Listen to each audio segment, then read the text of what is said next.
Hi everyone, I am Naveen Menezes. I have with me my colleague Sneha Ramesh. We both cover Bangalore related issues for Deccan Herald. Today we have a special guest. Joining me is Batrayanpura MLA and Greater Bengaluru Development Minister Shri Krishna Byre Gowda. Hi sir, welcome to the show. Thank you, Naveen. Bangalore has seen campaigns after campaigns, whether it is safe footpath drive to clearance of abandoned vehicles to plantation activities. So is this always been you thought about, or it was instant, sir? No, some of the things are very obvious things because you are a legislator in Bengaluru, you are moving around the city, you notice certain things, they are there at the back of your mind. So some of them, yeah, you could say not deliberately, not consciously, but subconsciously they have been there for a long time, subconsciously, right? So since I'm a legislator here now for a long number of years, so some of them come to me naturally.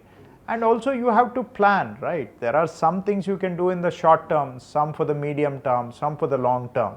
Now a lot of the solutions to Bengaluru's problems are long term, which our Chief Minister during his tenure as Bangalore Minister, he has focused on a lot of the long term solutions, right? He has put in place, it has taken him 2 years to actually get them going. So they will start very soon, but they are also going to take long years to yield results.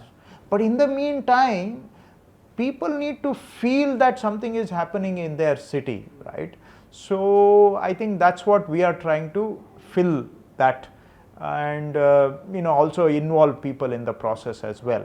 So one is, yes, maybe some subconscious preparation was there, but also otherwise you have to plan. You can't only think of long term, you have to plan short term, medium term. So you got to have projects in the pipeline to keep things going.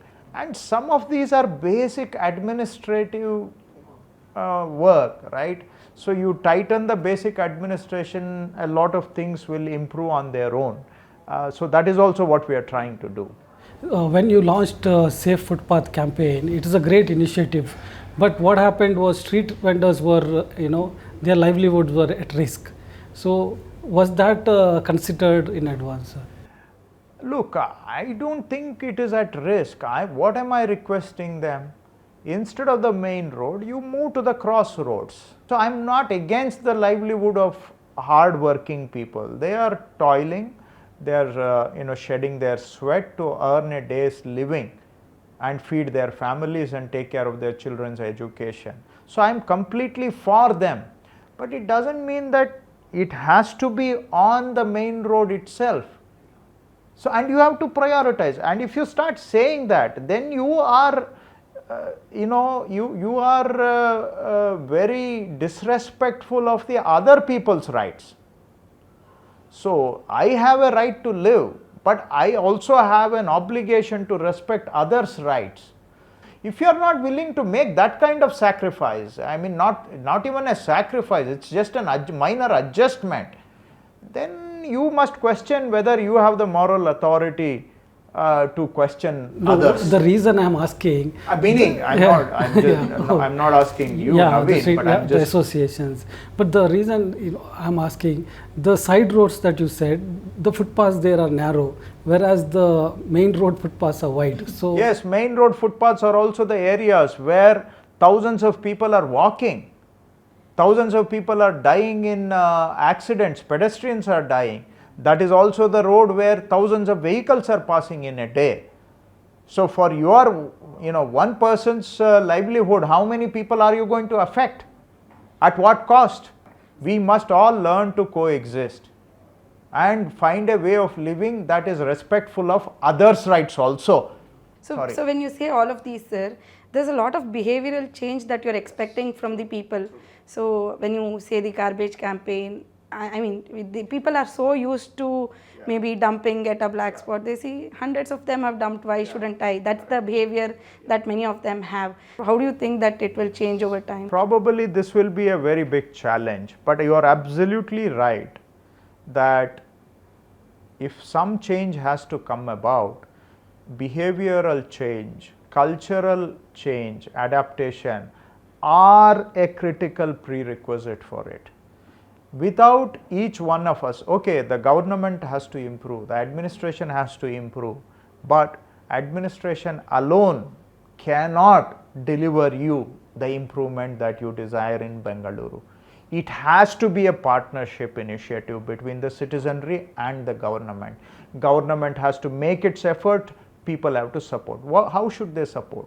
Now garbage, yes, it is, there are black spots everywhere in the city. People are throwing garbage in the city. Now if you tell me as a household that look, my person is not coming to your doorstep to collect the garbage, so hence you are throwing it in the street, then you have every right to demand from me, the government, that a garbage collector comes to your doorstep. But let us assume a scenario where my garbage collector is coming to your doorstep. You still choose to throw the garbage on the roadside. Now, for 1.5 crore people, I will have to put some 50 lakh people just to be chasing behind them when you are going to throw the garbage, because there is no time, there is no rhyme or reason. Yes, you may say that look, I am a working class family, both of us are working, and I don't know what time your person is coming, and he or she is not coming at the time I want, so hence I can throw. What about the plight of the poor, the garbage collector? Is he or she not human? You think you have the right to throw and he or she has to go pick it up? Don't you have respect for the human dignity? So please respect human dignity. When the person comes to your door, give it to them.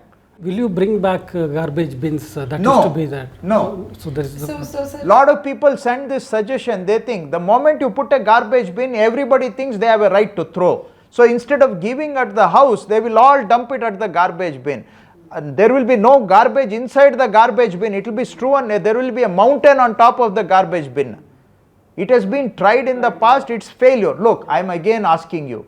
If I send a garbage collector to your house, what is your problem in not handing over to them? Can't you do that much as a citizen of Bangalore? Can't you do that much as a person who wants Bengaluru to get better? But that may not be very deliberate, because it could be that. Then I can also give you 100 excuses. So Okay, you want me to clean the black spot. How many times in a day do you want me to clean? Tell me. Let us discuss this. No, it may, yeah.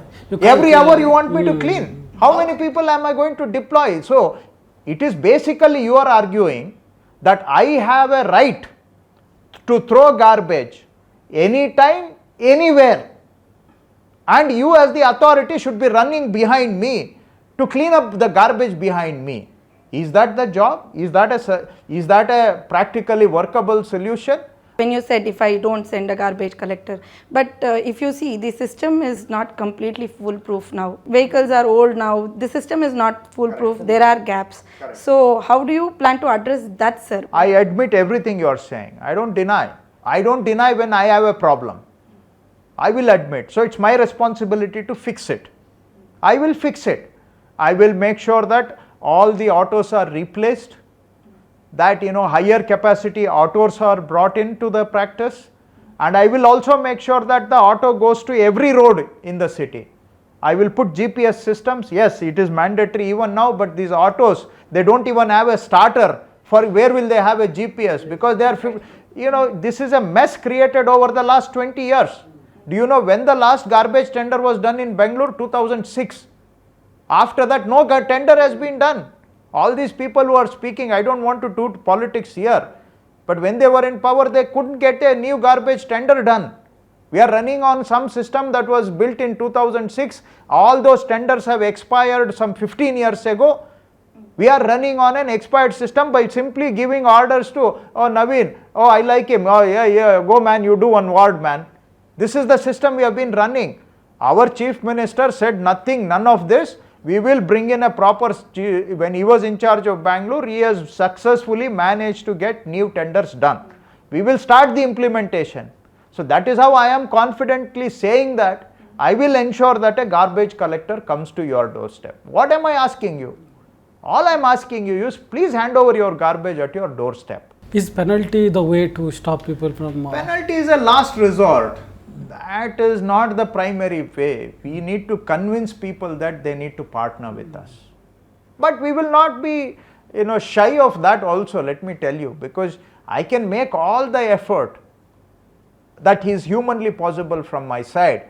If you think that, that is somehow my weakness, then I have to, in that situation, inevitably use the other instruments available. But I hope we would rather not. So from tomorrow you are starting Just Clean Bangalore, and what can we expect over the next So 1 month? upfront, let me say, when we are starting this campaign, we are not yet starting the garbage issue, not yet.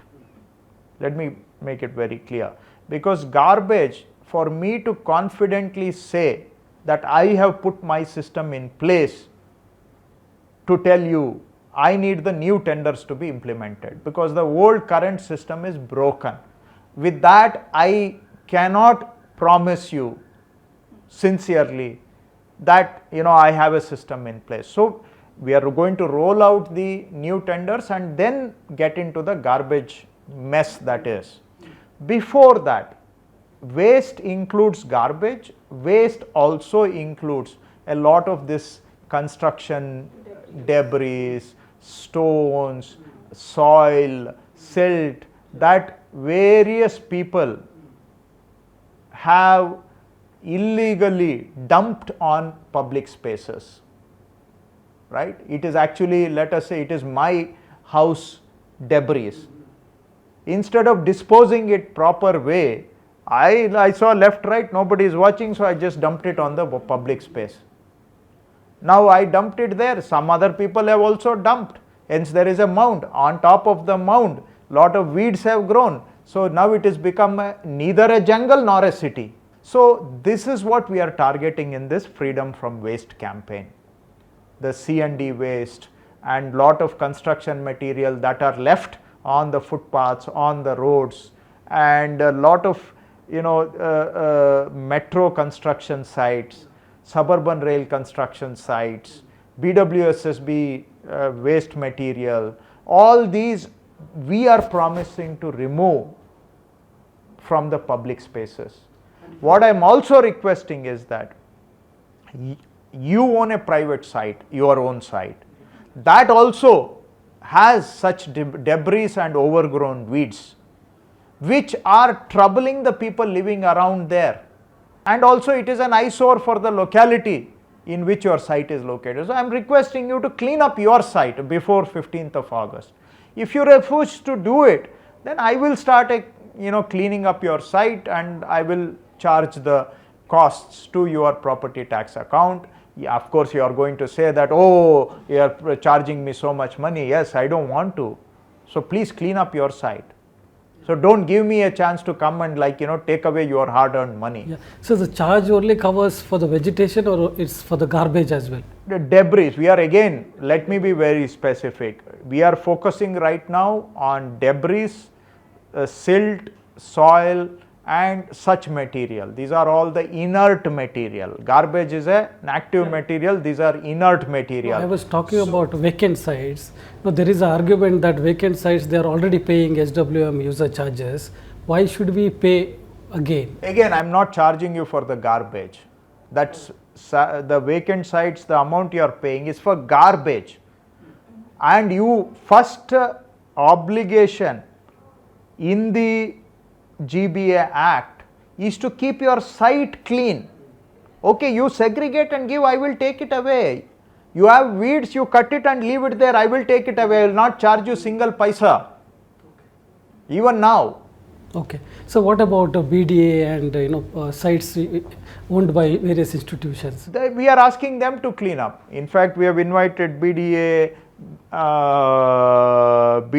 BWSSB, BMRCL, the metro, and I have met Honorable Union Railway Minister of State and requested him twice to instruct his officers to clean up the railway track wayside debris that are accumulated there. Minister was kind enough to instruct his officers to clean up. We are hopeful that because significant land in city is owned by railways, So we are hopeful that they will follow their minister's instruction and clean up their properties also. So we have reached out to everybody. If you can't clean your empty site, if you can't give the garbage to the garbage collector, then at least stop complaining that, you know, Bangalore is a mess. Don't complain then. Then you be happy with the condition you have. Stop asking that things should improve. If you don't want to be part of the change, what right do you have to demand change? So the other hot topic is traffic congestion in Bangalore. Are you looking at it in detail, and what solutions have you worked on? Yes, Bengaluru traffic is a severe challenge. There are about close to 1.5 crore people living in Bengaluru by some estimates. There are close to 1.5 crore vehicles in Bengaluru. 1.25 crores are registered in Bengaluru jurisdictions, and there are possibly 20-25 lakh vehicles which are registered elsewhere but are being actively used in Bengaluru.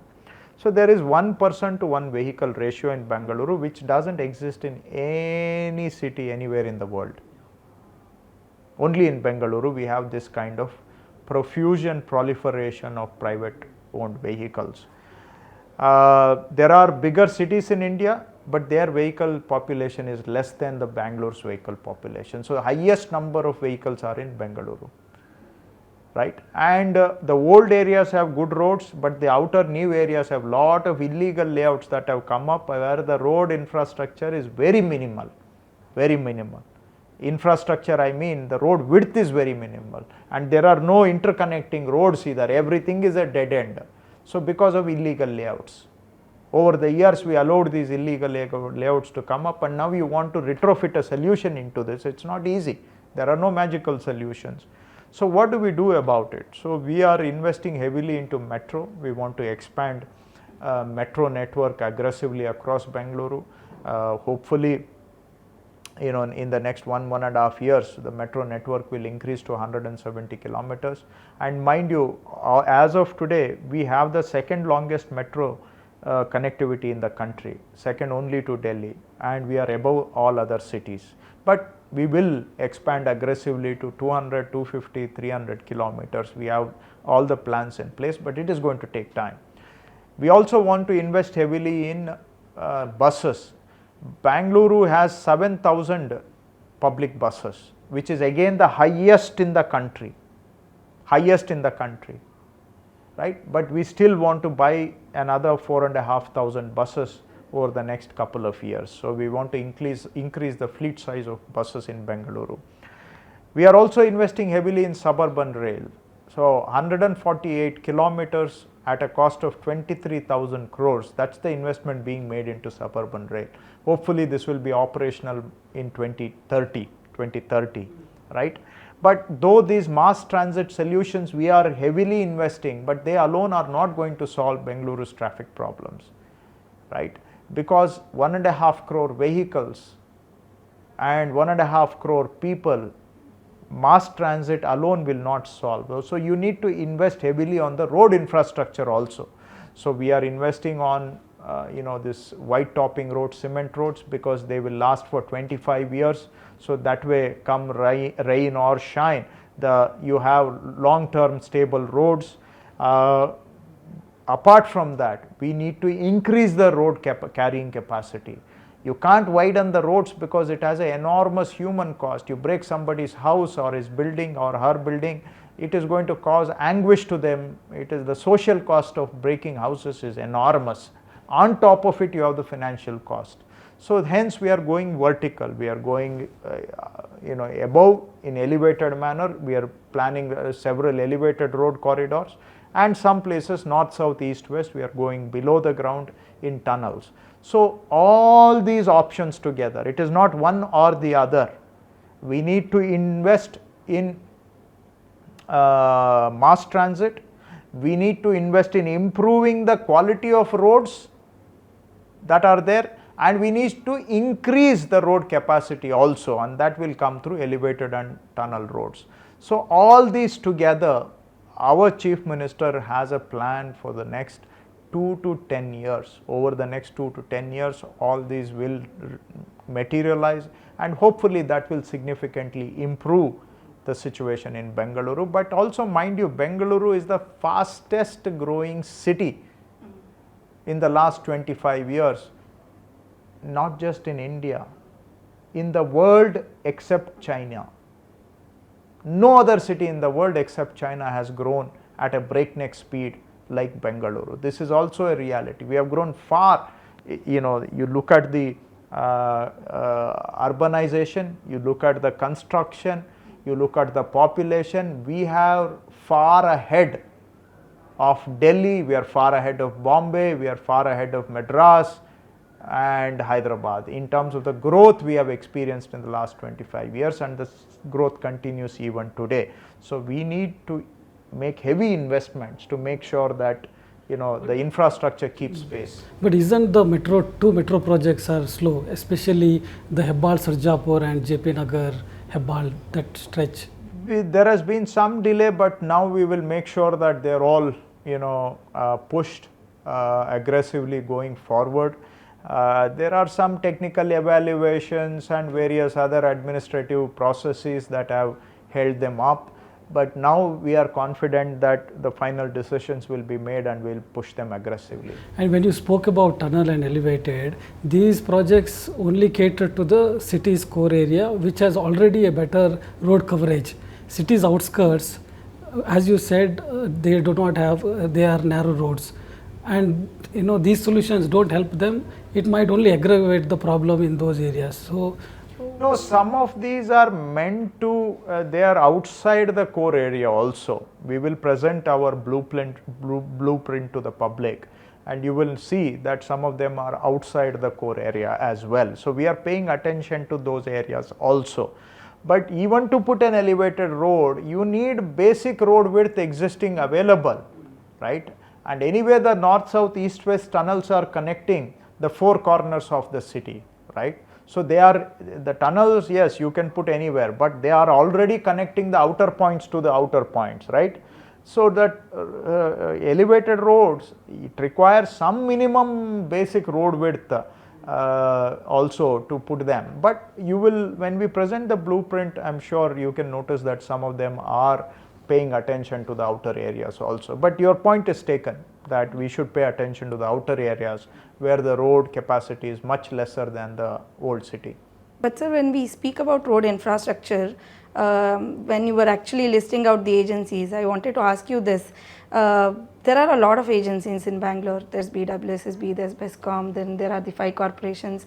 So one big complaint that's always there is also that there's no coordination among them, especially with respect to road infrastructure. One of them lays the road, one of them digs it up just immediately. So how do you plan to address this? This is a legacy problem in Bengaluru that for long years we have spoken about interdepartmental coordination, though improvements have been made from time to time, but it's not good enough. So with the establishment of GBA, we hope, because the Chief Commissioner is the principal responsibility and authority for Bengaluru.